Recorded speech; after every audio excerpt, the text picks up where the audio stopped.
الرحيم عن أبي أمامة رضي الله تعالى عنه قال سمعت رسول الله صلى الله عليه وسلم في خطبته عام حجة الوداع لا تنفق امرأة شيء من بيت زوجها إلا بإذن زوجها. கணித்திருக்கும் மரியாதைக்குரிய அல்லாஹ்வின் நல்லடியார்களே, அருமையான சகோதர பெருமக்களே, அருமை நாயகம் ஸல்லல்லாஹு அலைஹி வஸல்லமுடைய பாக்கியம் நிறைந்த நல்லும்மத்துமார்களே, அருமையானவர்களே, எந்த விஷயத்தை கேட்க இருக்கிறோமோ இந்த விஷயத்தின்படி அமல் செய்யக்கூடிய பாக்கியத்தினையும் கேட்ட விஷயங்களை பிறருக்கு தெரிவிக்கக்கூடிய பாக்கியத்தினையும் அல்லாஹ் நம் அனைவருக்கும் வழங்கிடுவானாக. நம்முடைய வாழ்நாட்களை அல்லாஹ் ஆரோக்கியமான வாழ்நாட்களாக ஆக்கி தருவானாக. மருத்துவமனைகளுக்கு செல்லாத காலங்களாக ஆக்கி தருவானாக. மருத்துவமனை செலவினங்களிலிருந்து அல்லாஹ் நம் அனைவரையும் முழுமையாக பாதுகாப்பானாக. எல்லா விதமான ஆபத்துகள், விபத்துகள், பலாய் முசீபத்துகள், பரவக்கூடிய தொற்று நோய்கள், அனைத்து விதமான பாவ செயல்களிலிருந்தும் அல்லாஹ் நம் அனைவரையும் முழுமையாக பாதுகாத்து நிம்மதியான, அமைதியான, ராகத்தான, சந்தோஷமான, மகிழ்ச்சியான வாழ்க்கை இந்த உலகத்திலும் நாளை இந்த உலகத்திலும் அல்லாஹ் அளவில்லாமல் வழங்கிடுவானாக. நம்முடைய ஹலாலான ஆஜத்துகள் அனைத்தையும் அல்லாஹ் நிறைவேற்றி தருவானாக. இந்த நல்ல நேரத்தில் துஆ செய்து துவங்குகிறேன். அருமையானவர்களே, அபூ உமாமா ரலியல்லாஹு தஆலா அன்ஹு ஒரு ஹதீஸ் அறிவிக்கிறாங்க. சமீஅத்து ரசூலுல்லாஹி ஸல்லல்லாஹு அலைஹி வஸல்லம் யகூல், ஸல்லல்லாஹு அலைஹி வஸல்லம் சொன்னாங்க, ஃபீ குதுபத்திஹி, தன்னுடைய குதுபாவில், தன்னுடைய உரையில். எந்த குதுபா? ஆமு ஹஜ்ஜத்துல் விதா, ஹஜ்ஜத்துல் விதானுடைய ஆண்டில் அவருடைய உரையில் சொன்னாங்க. ஹஜ்ஜத்துல் விதானா என்ன? ஸல்லல்லாஹு அலைஹி வஸல்லம் செய்த கடைசி ஹஜ். முதல் ஹஜ்ஜும் அதுதான், கடைசி ஹஜ்ஜும் அதுதான். ஏன்னா ஹஜ்ஜி அவர்கள் செய்த ஹஜ்ஜி செய்ததற்கு முதல் ஆண்டு தான் ஹஜ்ஜி கடமையாச்சு. ஹஜ்ஜி செய்தாங்க, அடுத்த வருஷம் ஸல்லல்லாஹு அலைஹி வஸல்லம் ஹஜ்ஜில இல்லை. இந்த ஹஜ்ஜிக்கு ஸல்லல்லாஹு அலைஹி வஸல்லம் செய்த ஹஜ்ஜிக்கு பெயர் என்ன சொல்லுவாங்க? ஹஜ்ஜத்துல் விதா அப்படின்னு சொல்லுவாங்க. இறுதி ஹஜ்ஜி. தன்னுடைய இறுதி ஹஜ்ஜின் பொழுது ஸல்லல்லாஹு அலைஹி வஸல்லம் அவர்கள் அவருடைய உரையில் சொன்னார்கள், லா துன்ஃபிகு இம்ரஅத்துன், ஒரு மனைவி செலவு செய்ய வேண்டாம், ஷைஅன் மின் பைத்தி ஜௌஜிஹா, தன்னுடைய கணவனுடைய வீட்டில் இருக்கக்கூடிய பொருள்களை ஒரு மனைவி என்ன பண்ண வேண்டாம்? செலவு செய்ய வேண்டாம் என்று நபிகள் நாயகம் ஸல்லல்லாஹு அலைஹி வஸல்லம் சொல்லிட்டு, இல்லா இதினி ஜௌஜிஹா, அவனுடைய அனுமதி பெற்றே தவிர. எதை செலவு செய்தாலும் என்ன பண்ணணும்? மனைவி கணவனுடைய அனுமதியை பெற்றுதான் செலவு செய்ய வேண்டும். ஏனென்றால் வீட்டில் உள்ளது யாருக்குரியது? அனைத்தும் கணவனுக்குரியது. அவன் சம்பாத்தியத்தில் உள்ளது. அந்த சம்பாத்தியத்தில் உள்ளதை கணவனிடம் அனுமதி பெற்று என்ன பண்ணணும்? செலவு செய்யணுமே தவிர அனுமதி இல்லாமல் செலவு செய்ய வேண்டாம் என்று நபிகள் நாயகம் ஸல்லல்லாஹு அலைஹி வஸல்லம் சொன்னார். ஸல்லல்லாஹு அலைஹி வஸல்லம் கேட்டாங்க சஹாபாக்கள், கீல யா ரசூலுல்லாஹ், அல்லாஹ்வின் திருத்தூதர் ஸல்லல்லாஹு அலைஹி வஸல்லம் அவர்களே, வலத்ஆம், வீட்டில் இருக்கக்கூடிய உணவு கூட செலவு செய்யக்கூடாதா அப்படின்னு கேட்டாங்க. மற்றவங்களுக்கு கொடுக்க கூடாதா அப்படின்னு கேட்டாங்க. வீட்டில் இருக்கக்கூடிய உணவை கூட கொடுக்க கூடாதா அப்படின்னு கேட்டாங்க. காலத்தாக அஃதல் அம்வாலினா, நம்முடைய சொத்துக்களில மிக உயர்ந்த சொத்து சாப்பாடு தான் அப்படின்னா. அந்த உணவு இருக்குதானே மனிதன் கஷ்டப்படுறான். ஒரு ஜான் வயிறு ஃபுல் ஆகணும் அவனுக்கு. அந்த ஒரு வயிறு ஜான் ஃபுல் ஆகுறதுக்கு தான் இவ்வளவு கஷ்டம், இவ்வளவு சிரமம், இவ்வளவு போட்டி, இவ்வளவு போராம, இவ்வளவு பிரச்சனை, இவ்வளவு சண்டை சச்சரவு, எல்லாமே எதுக்காண்டிதான்? ஒரு வயிறு ஃபுல் ஆகுறது தான். இதை விட வேற என்ன அனுபவித்து விட போறான்? வயிறு சாப்பிடுறது, ஹெல்த்தா இருக்கிறது, ஒர்க் பண்றது, அமல் செய்யறது, நல்ல காரியங்கள் செய்வது, இதுதானே என்ன? இப்படி உணவில் மிக உயர்ந்தது, சிறந்தது எது அப்படின்னா செல்வங்களில் உணவு தான் என்று நபிகள் நாயகம் ஸல்லல்லாஹு அலைஹி வஸல்லம் சொன்னாங்க. இந்த ஹதீஸ் திருமதி போன்ற கிதாபுகளில் இடம்பெற்றிருக்கக்கூடிய செய்தி. இன்னொரு ஹதீஸ் ஒன்று, சஅத் ரலியல்லாஹு தஆலா அன்ஹு அறிவிக்கிறாங்க, லம்மா பாயா ரசூலுல்லாஹி ஸல்லல்லாஹு அலைஹி வஸல்லம் அன்-நிஸா, நபிகள் நாயகம் ஸல்லல்லாஹு அலைஹி வஸல்லம் அவங்க பெண்களிடம் ஒரு பையத் செய்தாங்க, உறுதி பிரமாணம் எடுத்துக்கொண்டார்கள். அந்த பெண்கள் எல்லாம் சேர்ந்து ரசூலுல்லாஹ்க்கு அந்த உறுதி பிரமாணத்தை எடுத்துக்கொள்ளக்கூடிய சமயத்தில் காமத் இம்ரஅத்துன் ஜலீலா, ஒரு கண்ணியமான ஒரு பெண்மணி எதிர்த்து கஅன்னஹா மின் நிஸாஇ முதர். இந்த ஹதீஸை அறிவிக்கக்கூடிய சஅத் ரலியல்லாஹு தஆலா சொன்னாங்க, கிட்டத்தட்ட அவங்க முதல் கூட்டத்தை சார்ந்த பெண்மணியை போல இருந்தாங்க அவங்க. அந்த கண்ணியமான பெண்மணி எந்திரிச்சு ஃபகாலத் சொன்னாங்க, யா நபி அல்லாஹ், அல்லாஹ்வின் தூதர் நபி அவர்களே, இன்னா குல்லு அலா ஆபாயினா வ அபுனாயினா வ அஸ்வாஜினா, நாங்கள் எல்லாம் பெண்கள், நாங்கள் எல்லாம் எங்களுடைய தந்தையுடைய பராமரிப்பில் அல்லது எங்களுடைய மகன்களுடைய பராமரிப்பில் அல்லது எங்களுடைய கணவன்மார்களுடைய பராமரிப்பில் தான் இருக்கிறோம். அவங்களுடைய கஸ்டடியில தான் நாங்க இருக்கிறோம். அவர்கள் சம்பாதிச்சு கொடுக்கறது தான் நாங்க சாப்பிடணும். ஒண்ணு தந்தை அல்லது தான் பெற்றெடுத்த பிள்ளை அல்லது கணவன்மார்கள். இப்படி இவர்களுடைய ஆண்களுடைய கஸ்டடியில தான் நாங்க என்ன பண்றோம், பெண்கள் எல்லாம் நாங்கள் இருக்கிறோம்.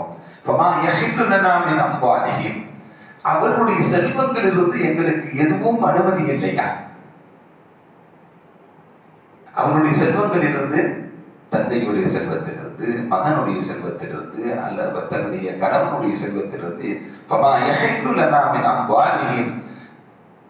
அவருடைய செல்வங்களிலிருந்து என்ன எங்களுக்கு எது ஹலாலானது அப்படின்னு கேள்வி கேட்டாங்க. ஸல்லல்லாஹு சொன்னாங்க அர்-ரத்பு அப்படின்னு சொல்லி சொன்னாங்க. குல்னஹு வ தஹதீனஹு, அதிலிருந்து நீங்கள் சாப்பிட்டுக் கொள்ளலாம், அதிலிருந்து நீங்கள் அன்பளிப்பு கொடுத்துக் கொள்ளலாம். ரத்துபுனா என்ன? ரத்துபு அப்படிங்கிறதுக்கு பெருமக்கள் விளக்கம் சொல்றாங்க. ரத்துபு என்றால் ரொட்டி, கீரை, பேரித்த பழம். அப்படின்னா என்ன? அந்த காலத்துக்குரிய உணவு என்ன அப்படி இருந்தது? ரொட்டி சாப்பிடுவாங்க, ஒரு ஒரு ஒரு வெஜ்ஜு உணவாக இந்த கீரை சாப்பிடுவாங்க. இப்படி இப்படி ஃப்ரெஷ்ஷா இருக்கக்கூடிய உணவுகள், இதுக்கு பேர் தான் ரத்துபு அப்படிங்கிற பெருமக்கள் நினைப்பாங்க சொல்றாங்க. இதை அவங்க சாப்பிட்டுக்கலாம், அண்டை வீட்டுக்காரர்களுக்கு அர்ப்பணிப்புகளாக என்ன பண்ணிக்கலாம், வழங்கிக் கொள்ளலாம். இதுதான் அனுமதி இருக்கிறது என்று நபிகள் நாயகம் ஸல்லல்லாஹு அலைஹி வஸல்லம் அந்த பெண்மணிக்கு பதில் சொன்னதாக இந்த ஹதீஸ் அபூ தாவூத் போன்ற கிதாபுகளில் இடம்பெற்றிருக்கக்கூடிய செய்தி. இன்னொரு ஹதீஸ் ஒண்ணு,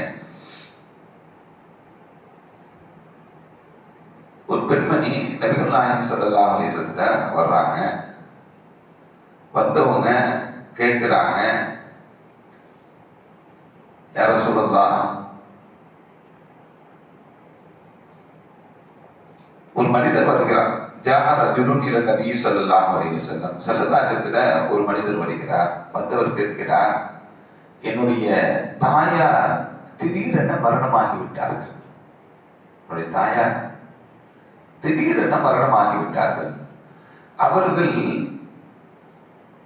திடீரென அந்த மரண தருணம், திடீர் மரணம் ஏற்படவில்லை என்றால், திடீர் மரணம் ஏற்படவில்லை என்றால் ஏதாவது சதகாக்களையும் எதையாச்சும் மற்றவர்களுக்கு உதவி செய்வதையும் எங்களுக்கு உபதேசமாக வழங்கியிருப்பாங்க. இப்ப மரணமாகிவிட்ட என்னுடைய தாய்க்காக வேண்டி நான் தர்மம் செய்யலாமான்னு கேட்டார். மரணமாகிவிட்ட என்னுடைய தாய்க்காக வேண்டி நான்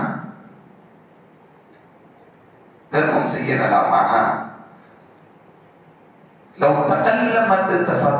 அவங்க மரணமாகும்போது கொஞ்சம் பேசி இருந்தாங்க அப்படின்னா ஏதாவது சதகா செஞ்சிருப்பாங்க. நாங்கள் அவர்களுக்காக வேண்டி சதகா செய்தால் நன்மை இருக்கா அப்படின்னு சொல்லி கேட்டாங்க. ஸல்லல்லாஹு அலைஹி வஸல்லம் சொன்னாங்க, நான் கண்டிப்பாக இருக்கு அப்படின்னா. இந்த மனிதர் கேட்ட சஅத் இப்னு உபாதா, அந்த கேட்ட மனிதர் யாரு? சஅத் இப்னு உபாதா ரலியல்லாஹு தஆலா அன்ஹு. அந்த சஅத் இப்னு உபாதா ரலியல்லாஹு தஆலா அன்ஹு கேட்டாங்கல்ல, திடீர் மரணம் அப்படிங்கிறது, திடீர் மரணத்தை விட்டு ஸல்லல்லாஹு அலைஹி வஸல்லம் பாதுகாப்பு தேடியிருக்காங்க. 7 விதமான மரணங்களில் இருந்து பாதுகாப்பு தேடியிருக்கிறாங்க. ஏன் திடீர் மரணத்தை விட்டு ஸல்லல்லாஹு அலைஹி வஸல்லம் பாதுகாப்பு தேடினாங்க அப்படின்னா, திடீர் மரணம் ஏற்பட்டு விட்டால் தௌபா செய்யறதுக்கு வாய்ப்புகள் இல்லாமல், சில வசியத்துகள் செய்வதற்கு வாய்ப்புகள் இல்லாமல், சில தர்மங்கள் செய்வதற்குண்டான வாய்ப்புகள் இல்லாமல், இதெல்லாம் இடர்பாடு ஆகாமல் இருப்பதற்குண்டான நிலை ஏற்படுவதனால் ஸல்லல்லாஹு அலைஹி வஸல்லம் என்ன பண்றாங்க, திடீர் மரணத்திலிருந்து பாதுகாப்பு தேடுறாங்க அப்படின்னு பெருமக்கள் என்ன பண்றாங்க, நமக்கு விளக்கம் சொல்றாங்க. திடீர் மரணம் நல்லதா அப்படின்னா, நல்லவர்களுக்கு நல்லது. நல்லவர்களுக்கு, ஏன்னா அவங்க பாவம் செய்ய மாட்டாங்க, சாலிஹீன்களாகவே வாழ்ந்துட்டு இருக்கிறாங்க. எல்லா நேரங்களிலும் தௌபாவுடனே இருப்பாங்க. அவங்க இந்த உலகத்தை விட்டு பிரிவதற்கும் தயாராக இருப்பார்கள் நல்லடியார்கள். அதனால அவர்கள் தௌபாவுடனே வாழ்ந்து கொண்டிருப்பதனால் அந்த நல்லடியார்களுக்கு திடீர் மரணம் என்பது நல்லது. சாதாரண மனிதர்களுக்கு என்ன வேண்டும்? தௌபா செய்யணும், கடைசி நேரத்தில் சில வசியத்துகளை செய்யணும், சில நல்ல காரியங்கள் கடைசி நேரத்தில் செய்துவிட்டு செல்ல வேண்டும் என்று எண்ணி வச்சிருப்பார். அதெல்லாம் நடக்கணும் அப்படின்னா நாசுவாசமான மரணம் ஏற்பட வேண்டும்ல. ஒரு ஒரு ஒரு ஒரு ஒரு இதாக மரணம் ஏற்பட வேண்டும் அல்லவா? ஸல்லல்லாஹு அலைஹி வஸல்லம் அவங்களுக்கெல்லாம் அவ்வளவு துவா செய்ததுனால, காலம் முழுவதும் துவா செய்ததுனால மரண தருவாய் அப்படிங்கிறது கிட்டத்தட்ட ஒரு 5-6 நாள், ஒரு வார காலங்களுக்கு என்ன நீடித்து இருந்தது. கடைசி காலங்களில் இந்த உம்மத்திற்கு சொல்ல வேண்டியதை சொன்னாங்க, தன்னுடைய குடும்பத்திற்கு சொல்ல வேண்டியதை சொன்னாங்க. எல்லாத்தையும் சொல்லிவிட்டு தான் தன்னுடைய மகளை கூப்பிட்டு சொன்னாங்க, மனைவிமார்களை கூப்பிட்டு சொன்னாங்க, இந்த உம்மத்திற்கு என்ன செய்ய வேண்டும் என்று சொன்னாங்க. திரையை விளக்கி பள்ளிவாசலை எட்டி பார்க்கறாங்க, தொழுகை நடக்குதான்னு பார்க்கறாங்க, நாம இல்லாட்டியும் நடக்குதா? நடக்குது, சந்தோஷப்பட்டாங்க. இப்படி இந்த ஆசுவாசமான நிலை எப்ப கிடைக்கும்? சாதாரண மரண தருவாய் ஏற்பட்டு அது கொஞ்ச நாள் இருந்து அப்படி மரணிக்கக்கூடிய சமயத்துல கிடைக்கும். திடீர் மரணத்தினால் இதெல்லாம், இந்த மனநிறைவுகள் எல்லாம் ஏற்படாது. நபிமார்களுக்கு திடீர் மரணங்கள்லாம் ஏற்பட்டிருக்கு, அவர்கள்லாம் நல்லடியார்கள். ஆனா ஸல்லல்லாஹு அலைஹி வஸல்லம் அதுல இருந்து என்ன பண்ணிருக்காங்க? பாதுகாப்பு தேடி இருக்கிறாங்க. இந்த மனிதர் கேட்டபோது கூட கோபமெல்லாம் படல. திடீர் மரணங்கள் ஏற்படுவது இயல்புதான் எல்லாருக்கும் அப்படிங்கிறது தான் ஸல்லல்லாஹு அலைஹி வஸல்லம். அதற்கு அழகான பதிலையும், நீங்கள் தர்மம் செய்தால் என்ன பண்ணணும், அதற்கு நன்மைகள் அவர்களுக்கு கிடைக்கும். எதெல்லாம் தர்மம் எதெல்லாம் செய்தால் நன்மை கிடைக்கும்? ஹஜ்ஜி செஞ்சா, இறந்தவர்களுக்காக ஹஜ்ஜி செய்யலாம், உம்ரா செய்யலாம், தான தர்மங்கள் வழங்கலாம். இதெல்லாம் அவர்களுக்கு அந்த நன்மைகள் அவர்களுக்கு போய் சேரும் என்பதை பெருமக்கள் நமக்கு விளக்கி சொல்றாங்க. வல்லவன் அல்லாஹ் நம் அனைவரையும்